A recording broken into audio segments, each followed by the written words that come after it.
La France prend l'argent des Africains pour endetter les Africains. La France utilise les capitaux des Africains pour endetter les Africains. Comment ils font? Comment on le fait? Prenons un exemple. Imaginons un seul instant, on vous prête, vous, 12 000 milliards d'euros de France, enfin, on vous confie ça.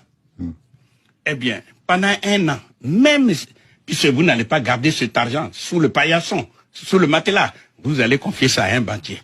Le banquier vous dit, je vous rémunère pour 1% seulement. J'ai dit, on vous confie et vous placez ces 12 000 milliards dans une banque qui vous rémunère ne serait que pour 1%. 1% des 12 000 milliards, c'est 120 milliards d'intérêts seulement.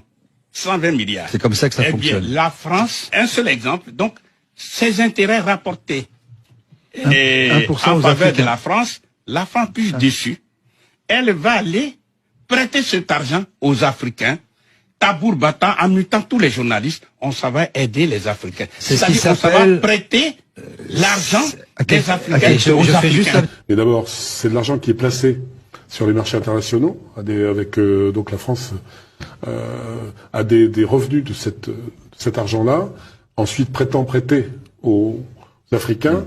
Mais je vais vous dire en deux mots, c'est très simple. Vous avez des comptes d'opération de tous les pays africains, 14 pays.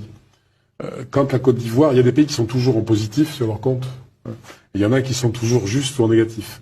Alors, on prend sur l'argent de ceux qui sont positifs et qu'on détient pour prêter à ceux qui sont négatifs. Donc on prête l'argent des Africains aux Africains. C'est ça l'aide au développement. Il faut le savoir, parce que les Français ont le sentiment d'être pillés par les Africains et qu'on aide les Africains et qu'ils se débrouillent pas. On leur prête leur propre argent. Que ça soit clair, c'est la vérité. Le Mali dit non. Non, rien de rien. Non, je ne regrette rien. Votre aide de merde fait partie du passé. Non, rien de rien. Non, chers amis français, je ne regrette rien. Oui, je suis en train de parodier la grande chanteuse Edith Piaf. Le Mali dit qu'il ne regrette rien, il n'a rien perdu. Il a simplement perdu une nuisance et il a retrouvé son aisance. Oui, quand tu vis sans une aide qui a un poison, ça va mieux, tu respires. Deuxième raison, d'autant plus qu'elle contribue à la restauration de notre dignité bafouée. Le Mali dit, en se privant de l'aide française au développement, il a retrouvé sa dignité. C'est-à-dire, en fait, il a appris à vivre encore mieux selon ses propres moyens. La dignité, c'est-à-dire la souveraineté de soi-même. La dignitas, la divinité intérieure de l'humain. La dignité, c'est la trace du divin en l'homme.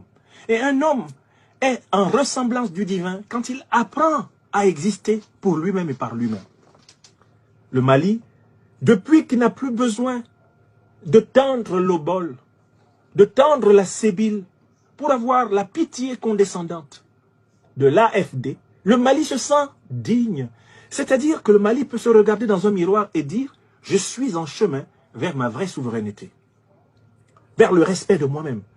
Et je suis contemplé, admiré par toutes les Africains et tous les Africains de la Terre, parce que je leur redonne la même dignité. » Le Mali est un dignificateur continental.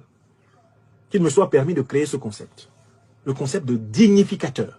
C'est un État dignificateur. Le gouvernement du Mali Koura a un effet dignificateur, un effet dignifiant pour le continent et les diasporas. Tout ce que ce gouvernement fait participe de la thérapie mentale et spirituelle des Africains. C'est un gouvernement thérapeutique. Grâce à ce gouvernement, beaucoup d'Africains ont recommencé à se regarder fièrement dans un miroir. Oui, en disant, comme le dit le président Babou, quand je passe, même mes ennemis, quand ils me voient, ils me pointent en disant, ça c'est un homme. C'est quelqu'un qui passe là. Oui. Grâce au Mali, les Maliennes et les Maliens, partout dans le monde d'abord, quand ils passent, eux-mêmes, ils sentent qu'ils sont quelqu'un qui passe. Les Africaines et les Africains qui participent à cet éveil de conscience, partout, au Mali, en Côte d'Ivoire, au Cameroun, au Tchad, au Niger, au Sénégal, au Togo, au Bénin, partout où les Africains sont debout, même dans les îles, les Antilles. Ce que fait le Mali a un effet de communion. C'est une onde tellement puissante qu'en face, ils sont dépassés et paniqués. On les voit littéralement pisser dans leur froc. Parce qu'ils sentent qu'il y a une prise de conscience extraordinaire sur le continent et dans ces diasporas.